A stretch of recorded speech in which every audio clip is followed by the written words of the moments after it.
When it was announced that the Su-27 was coming to War Thunder, it was one of the few planes I had zero expectations for. Normally, when a plane is being added to the game, I know a bit of the backstory of it, or what it's capable of, and have somewhat of an expectation of how it will perform in War Thunder, but not for the Su-27. So I guess you're wondering what I thought of it now that I've had time to play with it. Well, across 121 matches, I had a middling 53% win rate with a 1.25 KD, and surprisingly, I don't like flying this jet. Sure, it's got engines that are twice as powerful and nearly double the number of missiles of the MiG-29, but it lacks some of the creature comforts that the MiG-29 has, such as being able to change the radar scope. Actually, being able to change the radar scope is like 90% of my problem with this plane. The other 10% is that I get the wing rip warning when I fly the jet in a straight line, even though you can't go fast enough to rip the wings in a straight line. With that out of the way, let's get into a rundown of the jet. As always, starting at the back.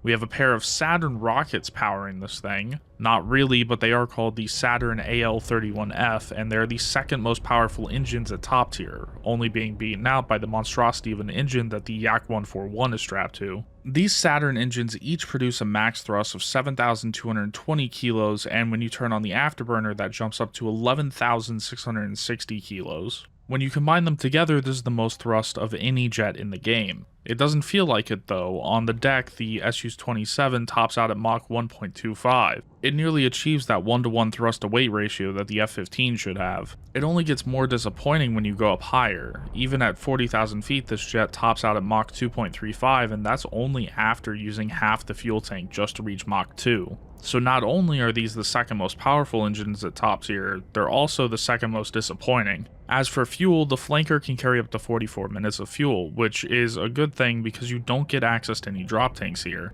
Thankfully, the engines aren't too fuel hungry. At full afterburner, you still get around 10 minutes of flight time. Moving up to the midpoint of the plane, this is where we get to the spice. The Su-27 can carry up to 10 of some of the best missiles in the game. Starting out, you get access to 2 R-73s, but as a Tier 1 modification, you'll unlock more R-73s, allowing you to carry up to 6. Going up through the modification ranks unlocks the ability to carry a variety of Russia's top-tier radar missiles. When all is said and done, you can choose a loadout of either 6 R-73s and 4 radar missiles, or the other way around with 4 R-73s and 6 radar missiles. Because of my personal issues with the radar, I opt for the 6 R-73s and 4 R-27ERs. If you don't want to take all missiles, there's a variety of secondary munitions that the flanker can take. They range from 100 and 250 kilo bombs to fire bombs to a few types of rockets. Personally, I didn't use any of these, and I wouldn't recommend using any of these if you aren't trying to spade the plane. That does also mean that I wouldn't recommend taking the flanker into ground matches unless you want to play a strictly air superiority role. There is one other weapon on the flanker, being the 30mm GSH-30-1 cannon.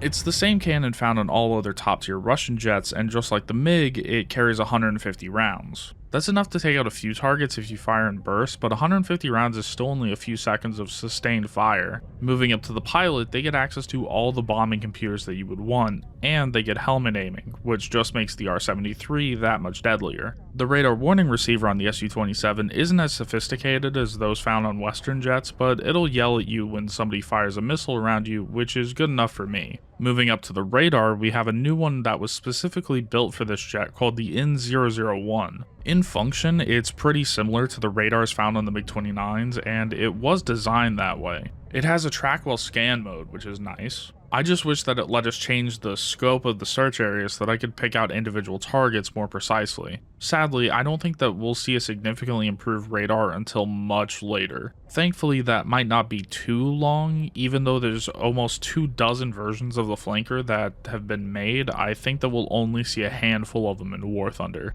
In the meantime, you also get access to helmet aiming ACM mode, but that's limited to a 6-mile range, and the R-27ERs have no problem hitting targets much further away than that. If you're the type of person that isn't very good at dogfighting or just want to embody the essence of missile thunder, I think that the Su-27 is definitely worth grinding. I know that many people skipped past the Sukhoi line because for the longest time it didn't really have anything worth grinding, but I consider the flanker a light at the end of the tunnel. If you're trying to decide between going with the Su-27 or the MiG-29 SMT, personally I'd recommend the SMT first just because it's a better multi-role fighter due to its access to smart air-to-ground weapons and the air-to-air capability of the SMT isn't anything to disregard. It still gets 6 missiles compared to the Su-27's 10, but if you're just trying to go for those air-to-air kills, then I would go with the Su-27 all the way. I hope you all have a great rest of your day.